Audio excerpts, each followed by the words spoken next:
Jamani, hivi mlikuwa mnajua kwamba binadamu tuna matatizo, tena matatizo makubwa.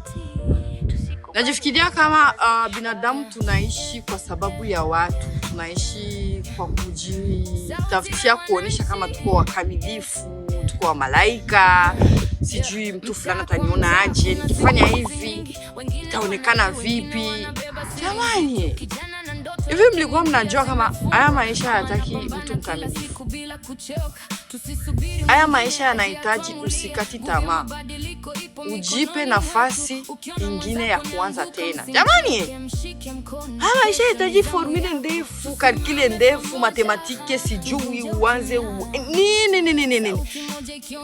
Kama unajua kitu ambacho unafanya hakimzuru mtu hata umoja, kinakupa raha, kinakupa furaha, wao unaanza kujitafutia nataka kwa sijui malaika. Aisha hitaji formule we. Jamani, nendeni hapa. Unaona hapa nimetia hapa juu. Siwezi nikapasema. Huyu jamaa anavaaga nguo nyekundu. Nendeni ni akaunti yangu. Itawasaidia. Mtasikia story mbalimbali zitawaacha kinywa wazi. Yaani mtabaki, yaani kishindo ni leo tu. Kwanza leo nendeni mtakuta story ya kwanza itawaacha kinywa wazi.